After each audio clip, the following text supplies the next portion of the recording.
one of the highest performing agents in Southern California, Craig Lotzof. She always told me you become unforgettable, and I've never really ever forgot about that. A client nicknamed you the difference maker. The difference maker for me is really putting my heart and soul, my effort. No different if it's a first-time home buyer or $40 million home I sold earlier this year. You're definitely a forward thinker, but a lot of your philosophy seems to be rooted in more old school, tried and true approach. One of my biggest listings came from social media this year. I think it's very, very important. One of the things I do is I call 10 people a day religiously. I never talk about real estate. What is the best piece of advice you've ever received? Be memorable for all the good things you do. This business, if you want to be successful, you have to be committed. You have to be in it to win it. Craig, welcome to the show. Hey, thank you. Great to be here. Appreciate it. Of course. Excited to have you on. Would love to start from the beginning here. So you're originally from South Africa, correct? That is correct. Yes. When did you come to the States, and what brought you here? So our parents immigrated to the States in 1978. Left I think a very lucrative, comfortable lifestyle for the great unknown of the United States, trying to give their kids the absolute best for their future. And they sacrificed an awful lot, leaving a lot of family behind to give their kids an incredible opportunity. Yeah, I can imagine.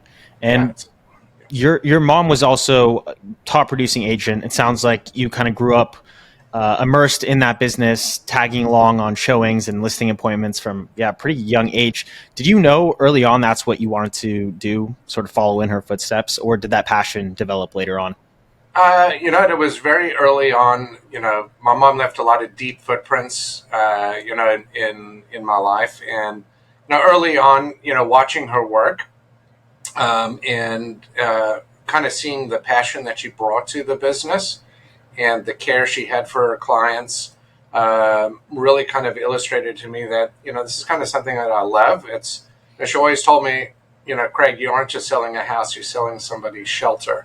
It's somebody's place where they create incredible memories. So as a young kid, I got to see a house as something different, and she really connected the dots for me at 8, 9 years old. She used to give me highlighters as a kid to highlight real estate contracts. Just one, probably to keep me busy and out of trouble while I was in her office. But it was a lot of fun. And I got to meet a lot of agents. There's many names that are in my brain that I got to connect with as a young kid, and I still remember all of them being very kind, amazing people. Very cool. Yeah. Besides your mother's influence, what kind of did you find interesting or fascinating about the business that really drew you in?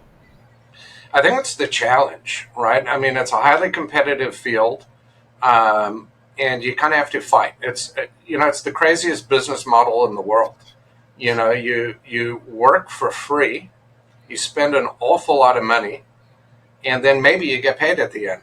I kind of like that. It's crazy. It's a little sadistic, but it's a great business. I love the energy. I love the pressure of it.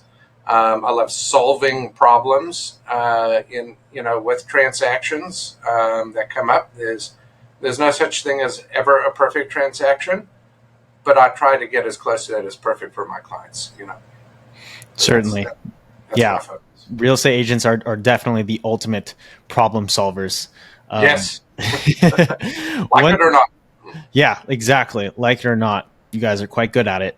Once you got your license, did you start out working alongside your mother, or did you kind of carve your own path right away? No, I went to work with my brother, my previous partner. Very cool. And that started in 94. He was in the lending business, and then I came on effectively as a buyer's agent. Gotcha. Yeah. What lessons that maybe you got from your mom early on shaped your early stages of being a real estate agent? I think it was really, truly the integrity that she brought to the business. My mom was an old-fashioned person, and she was very much so by the book and by the rules. And you treat people with respect and kindness, and you do your job in a sophisticated manner. And, she always told me, you become unforgettable, right? Because it's very easy to become forgettable in this business because you don't return phone calls, you forget about your clients. She goes, cherish the people you create relationships with, and that will build a great business. And I've never really ever forgot about that. Yeah, would love to double click on becoming unforgettable because I think that's such a critical aspect to this industry. It's super saturated. There's so much competition, as you mentioned. What were some ways that you took that to heart and initially tried to establish yourself as an unforgettable agent? Well, I think being quicker than 911, right? Yeah. So being able to respond to people immediately, to listen and address their concerns, right? I think a lot of problems in this business comes when you think or you predict when your clients are telling exactly what they want, and you just listen to it and you run with it, and you get the job done. Put your head down and go. Good advice. Yeah, A client nicknamed you the difference maker, which that's you right. later Roy, trademarked. Roy and Carol. Yes. What measurable differences do you point out when you present that to your clients? Well, I mean, the real here's the thing. It's not for me commission first. It's client first. And I look at each situation, be it a first time home buyer or somebody that's on their 10th or 12th home. Um, I try not to be stale in this business. I try not to be um, take anything for granted, because this business is a way that kind of can run away from you if you get too comfortable. The difference maker for me is really putting my heart and soul, my effort, my time, my energy. No different if it's a first time home buyer or $40 million home I sold earlier this year. It's really kind of putting everything into it, and that's what makes me, I think, a difference maker. And also looking at the problems of why a home didn't sell before, looking at the description, looking at the photography, really dissecting and diving in. And we spend a lot of time looking at problems. One, in either get why they didn't get their offers accepted, or two, why the home didn't sell previously. And I think that's really what makes us a difference maker. And I surround myself with some amazing people that help us make the decision. Certainly. So you mentioned you give that luxury experience to every client, whether they're Yes. first time home buyer or, billionaire. Yeah. So I assume most of your, experience stays the same, but what does change or flex when you give that service to varying clients? What changes? Yeah. Nothing. I mean, I've got one formula. Go. Yeah. So you don't apply a different marketing budget to, Oh, yes, right. So a $10 million home is different than $1 million home, but it's still very close for me, right? I mean, I still advertise the same way. I mean, Mhm. I spend a lot of money in marketing, in print and social media. I kind of just do it the same way. I mean, I try not to, obviously, spend on a $40 million property is going to be a little bit different. Where for example, we got a high end home. We just did last week, actually, Thursday and Friday last week, where we invited some of the top agents in. We call for a higher end property in Rancho Santa Fe. We personally called the top agents in San Diego County, Orange County, and LA. We did an email blast. We spent 10,000+ on great food, music, and creating an environment that was unforgettable for Mhm. them, to where they would want to bring their clients. And it's also a great way for me to socialize and pitch that listing to our clients in a very comfortable setting. So that's what I would do on the higher end. We also aligned with very high end car dealerships to bring, for example, Bentley, Rolls Royce, Bugatti.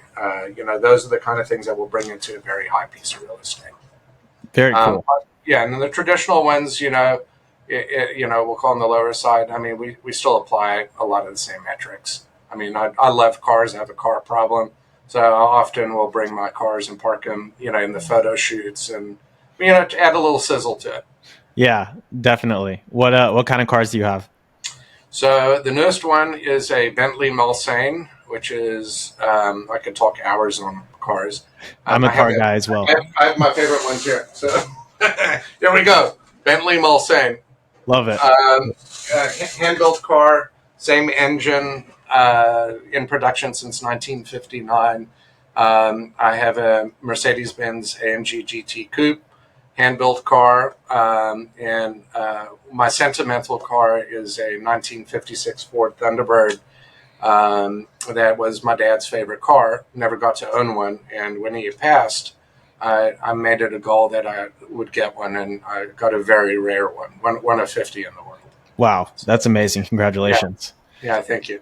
What do you think the role in kind of looking the part is in real estate? You know, agents who are trying to get into that luxury bracket, needing to kind of portray themselves as someone who understands that lifestyle in that world. Do you find that to be an important aspect of the business? Huge. I know Yeah. we talked about my mom, but my dad said you dress for the part you want to be. Mm, You dress for success. So I always wear a suit. I don't always wear a tie. It's an incredibly hot day today, but I will always in a suit. In fact, most people think I'm a lawyer if they don't know me. Like they see me in a grocery store. Are you a lawyer? Are you a stockbroker? Are you this? I spend money on suits. I spend money on grooming, just to kind of make sure I look best. Because here's the thing, somebody's going to judge you when you meet them at an open house. They've made a decision within 15 seconds if they like you, if they want to work with you. And people want people, in my personal opinion, who take pride in their look, their appearance, but also it's in honor of who they are, right? You're dressing not just for dinner or a date, kind of, right? You're dressing for the interview. You're dressing because I live America of the 1950s, right? That's why I have some old cars, and it's it's a sophistication. I see agents in workout clothes showing up to a $20 million listing, and I'm like, how? Right? I think it's disrespectful. Personally. I mean, I think somebody's taking their time out of the day. You should present yourself in the best way possible. And I think elegance is. I'm not calling myself elegant, but I think people should dress for the position that they want to be in, and successful people dress well, and I think you owe it to your client to put the time in and look nice. yeah, absolutely. I think that's great advice. Thank you. Speaking about elegance, you often talk about bringing that sort of elegance to negotiation and focusing on uplifting the other side of the deal. What are Yes. some creative or maybe even unexpected ways you put that into practice? Well, I will tell you at an end of a transaction, one of the things I'll always do is I'll do a Zillow review on the agent and say how great they are and what a great transaction it was. But also in the beginning, when we meet an agent and their clients, and I know them, and I know a lot of agents over the years, is always say that they're very lucky to have that person by their side and to represent them, and I mean it. I won't say it if I don't believe it, but I really feel it's very, very important to treat your competitor well. It's so often in this business, it's buyer versus seller, seller versus buyer. We work together, and I think what gets lost, in my personal opinion, is a lot of people will forget it's truly about the client. It's not about me. It's not about the other agent. It's about the two more important people, buyer, seller, and that's a thing that I really try to bring to the business, and also, answer phone calls right away, return texts right away, be responsive, be in the game, be focused, be in the moment. I mean, it's I think I wouldn't call that elegance or sophistication. I just call that really good business. And the minute you treat people well, the quality of the transaction is drastically different. Drastically. I mean, if you're rude, and listen, there are times, trust me, I want to slam the phone down and kick the door, so to speak. They'll never ever see that. But it's just when you're on the phone and you're talking to people, you treat people well, and the result to me is 99% better all the time. That's Certainly. what I. Okay. Talk to me about when that negotiation gets tense or the other side becomes combative. How do you bring down the temperature? Any tactics or mindset shifts you rely on in those moments? Yes. First of all, I know if they're heated, I will tell them that, listen, let's speak to each other in 10 or 15 minutes, Mm, right? Let's put a pause on it. Because when somebody's angry or heated or passionate about something, they're not actually hearing you. They're just spewing, and they're not listening to your side. Be you right or wrong. They're just in their moment of saying what they're saying, and they're not going to hear you regardless. So if they're angry or upset, which hasn't been a long time that I've been in that situation, it's something that I've learned just to kind of let them speak, and after they're done, say, listen, let me call you back in 15 minutes. And just kind of it diffuses it immediately. And then then they get to think about what they said. And sometimes it's like, man, I'm really sorry I said that. yeah. Where do you see agents going wrong in those moments? Reacting. I think reacting, and it's so easy to, when somebody is, in your opinion, wrong. We're in a business of, there's a lot of egos around, right? And I always, I'd always tell people what's very, very important is, just kind of have a moment and just kind of express it and just let them know your thoughts and your opinions. I often resort to sending emails or texts when, after that situation, because then it's in writing. And, if somebody is truly blind to hearing you, I won't have a conversation with them. I'll Mm. say, listen, it's best that we just communicate via email or text. And then temperature cools down quite a bit. Sometimes, most of the time, not all the time. Not all the time. That's good Not all advice, the time. though. Yeah, thank you. I like that. You mentioned ego, and another thing I've heard you preach is it's not about ego; it's about confidence, which I Yes. think is a great piece of wisdom. How did you learn to separate the two in your career? I learned it from a client, from a very, very successful client who everyone thought he was cocky around business, and it was his ego. He's like, no, I'm just really good at what I do, and Mm. I'm confident. And the insecure crowd sees it as an ego. And when I tell you successful, this guy is incredibly successful. And successful people want to be around confident people. I think that's really what it boils down to. They don't want to be around egomaniacs. Here's the thing for sure: any deal is never about me. It's always about the client. And when I'm confident, I'm giving my client the advice that's not good for me. It's for them. And that's where, and when people say that, you're cocky or this and you that, and sometimes maybe on the other side, no, I'm confident that I'm giving my clients, I'm being their fiduciary, I'm giving them the right advice. And that's really what it boils down to is successful people want people to lead them. They're not looking for, so what do you think? They want your opinion. They want your expertise. They want your knowledge. They want your advice. They don't necessarily want your friendship, though. And that's something that's very different. I have some clients that don't want to be friends. They just want me as a great real estate agent. That's also different. A lot of agents want to be friends with their clients.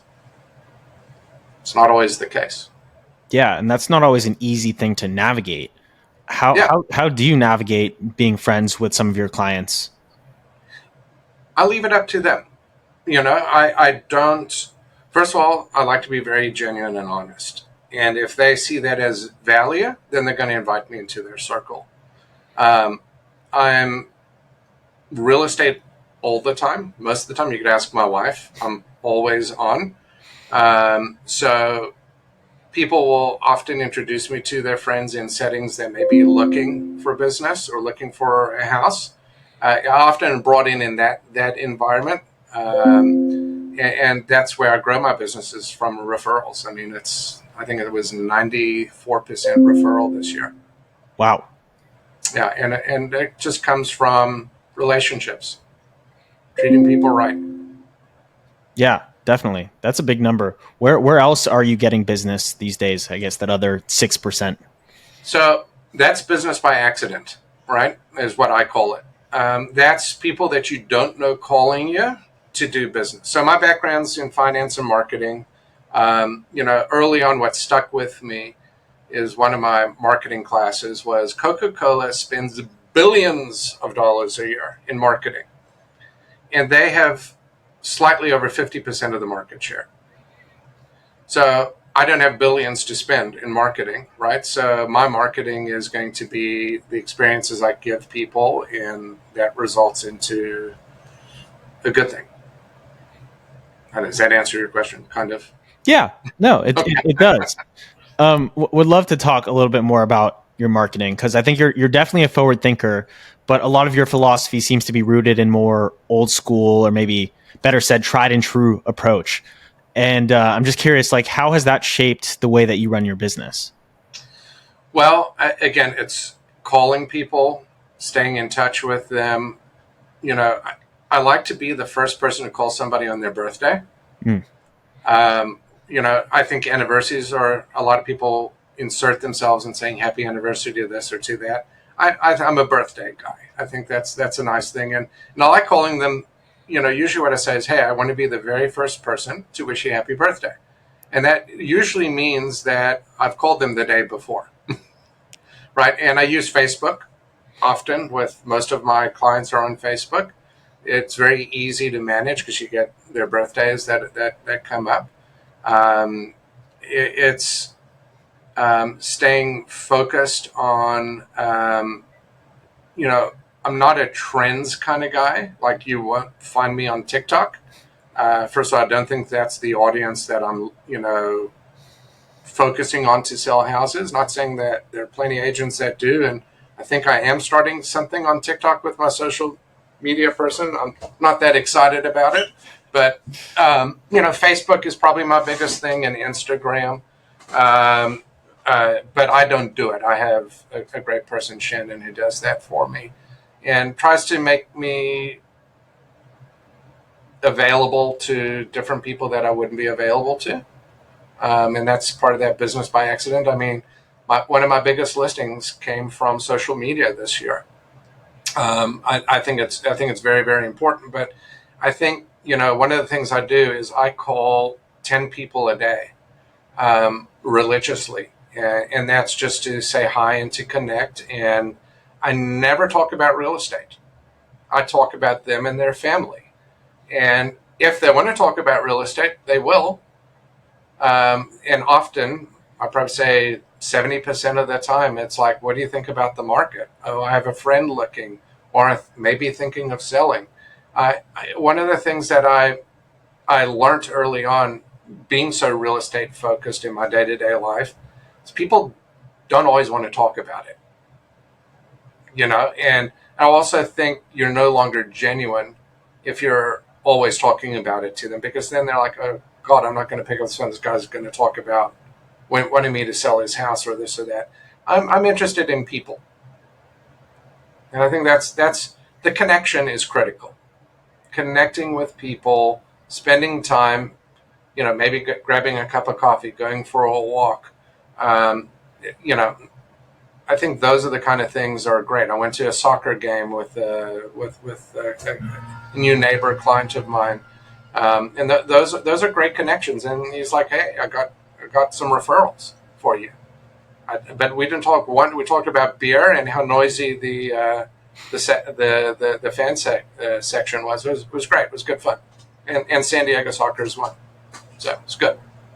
Amazing. Yeah. Yeah, I think that's a really interesting perspective and a smart one. What advice would you give to maybe agents who are trying to break into the luxury space on where they should be spending their time? Obviously, not one shoe fits all, but if you were to start over, I guess where would you kind of spend your time trying to build up your book of business? It's easy. Open houses, Mm. right? Do as many open. That's what I tell my team. Do as many open houses as you can. But here's the thing: it's not just showing up with a flyer and showing them the house. It's being market savvy. Know more about the market than the buyer coming through the door. How many homes are on the market? How many homes are on the market in this price point? How many homes are in escrow? How many homes have sold in the last 6 months? What percentage of those homes sold at asking price? It's really, it's like this. When you go to a doctor and you're like, hey, my ear hurts, but he's looking at your nose, that's the wrong guy. When you're a real estate person, you need to be on your game and be, again, that difference maker, be unforgettable, because people are looking, especially in the high end, they're looking for people that know their stuff, and not pretending. That's the social media stuff I hate, by the way, is the pretending.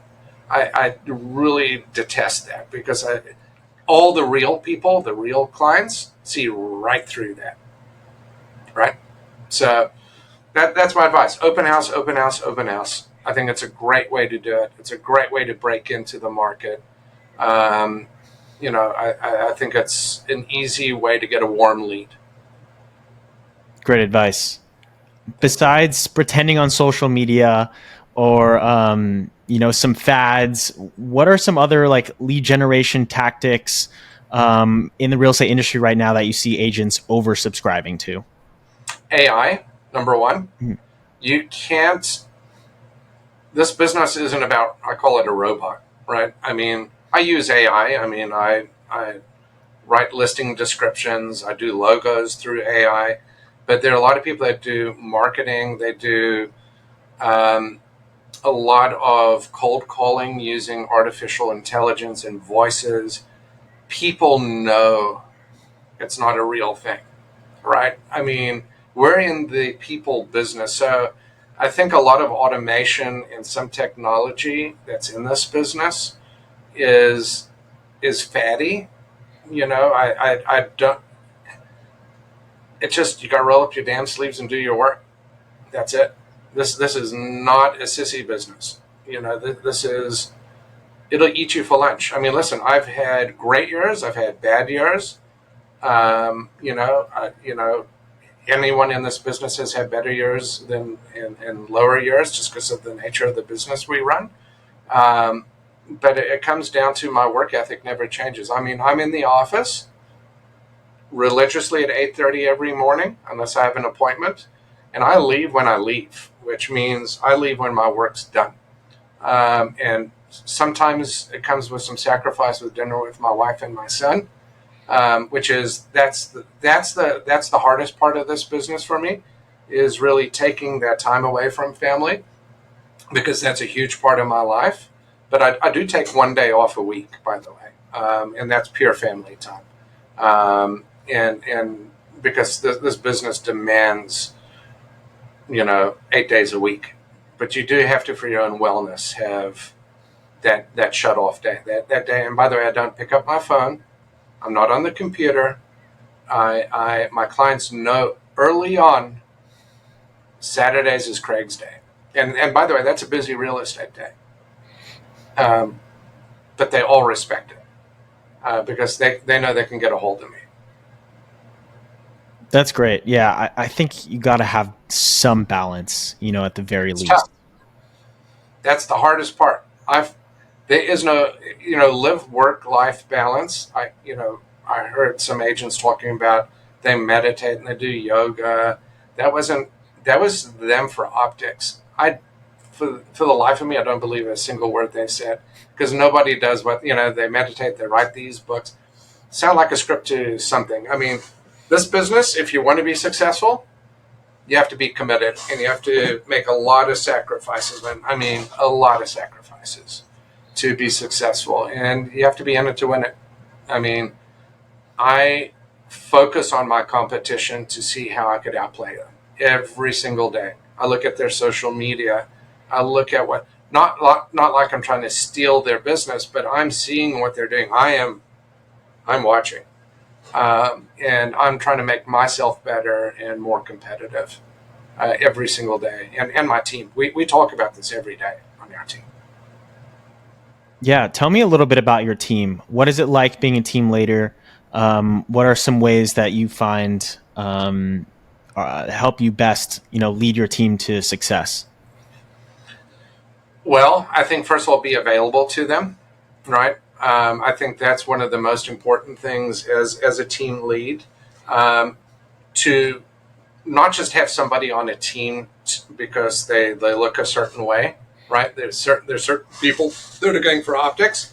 I'm going for professionals. I'm going for people that mimic a lot of what I want to be, right? And that's passionate and kind and really have the client centric. And I can tell you, every single one of my team members is like that. I let somebody go recently who wasn't like that. And you have to be able to make the decision to let people go when they don't meet your culture, and create drama. The first thing when I interview somebody is I don't like drama. I don't like because it's a cancer in an office, right? It's the water. Not saying that you can't have conversations and talk a little bit of this and a little bit of that, but meanness. There's no place for somebody being mean. There's no place for somebody being unethical. There's no place for somebody being unkind. There's no place for somebody who is doing this as a hobby. In my office, this is full time, full on. Yeah, absolutely. How big is your team? How many agents do you have versus your administrative staff? So I've got 9 team members, amazing different makers, amazing, every single one of them. They're And good people. those are all agents, or you All have some agents. So all I've agents? got I've got 9 team members, and then I've got a personal assistant, and then I've got social media and marketing, a person on my team, and then I've got a bookkeeper. And let me tell you that I don't have time to pay my bills. Right? I mean, I've got somebody who literally has my bank account. She sends me an email. I'm paying these bills. It's I'm not good at that, right? So the delegation goes to the things that I don't want to do, that are inefficient, and that I'm not good at. And really, I'm really good at selling, and I'm really good at being genuine, and I try to be as kind as possible to anyone I meet, and authentic. You've got to be authentic. That's it. You can't be fake in this business and be successful. You can't, and that's what I see. Right? I see when I go show homes. I just see these. It's kind of gross. How people are so fake sometimes. Your clients see it, they know it. It's not going to happen around here. Not with my team. Everyone's great. Love that. Very Thank you. quickly, I know you've been a luxury presence client with us for a handful of years now. What Yep. role does your website play in your marketing and in your business? More and more each day. So one of the things that I love about the brand with luxury presence is I get to know when people are looking. I get to reach out to them. I get to be responsive. My assistant actually manages the leads, and she'll says, "Craig, this is somebody you need to call," and I get on it. I don't let grass grow under my feet because one of my newest clients is a lead from Luxury Presence. And it's a lot of like a Labrador chasing a ball. Somebody's throwing the ball, and sometimes you can't find that ball, and sometimes it's not a great lead. Most of the time, they're okay, but you get 4 or 5 really really good ones every now and then, and it's nice to follow through and connect with them. Amazing. Glad to hear that. Yeah, no, it's a great website. Luxury Presence, go for it. Love it. Awesome. As we wrap up here, we have 5 rapid fire questions for you. Oh, Quick okay, questions, quick answers. Are you ready? got it. Let's do it. What's Number one, one thing you do before every listing appointment, no matter what? be prepared. What Be kind of prepared. answer you want? Longer than that? However you want to answer it. What are some quick things that you do to prepare? Well, know everything about the listing that was listed before, what they owe. Are there any judgments against them? If it was listed before, I've got a series of questions. Why did it fall out of escrow? Are there any disclosures that are there that really do I want to take the listing? Like if it has a cracked foundation, or not saying that we can't sell cracked foundation properties, but it's a tough market. So are there things there that are going to make this property not worth my time or money? I'm not going to take it. Great You know, answer. and I always tell people, you know, you have to make a business decision every time you go on a listing appointment to where it makes sense. Just don't take a listing, take a listing. It is a time waste. It's a money waste. That wasn't a quick answer. No, that Sorry. was perfect. No, that was great. Okay. Let's move on to the next one. What is the best piece of advice you've ever received? Can you pinpoint that? Be memorable for all the good things you do. All right. Leave really good fingerprints on the scene. Right. Not crime scene. Leave. Make your mark memorable. Just be. When somebody thinks of Craig Lotzof, I want to think of, you know, he's a really great guy who knows how to sell a house. That's it. Love it.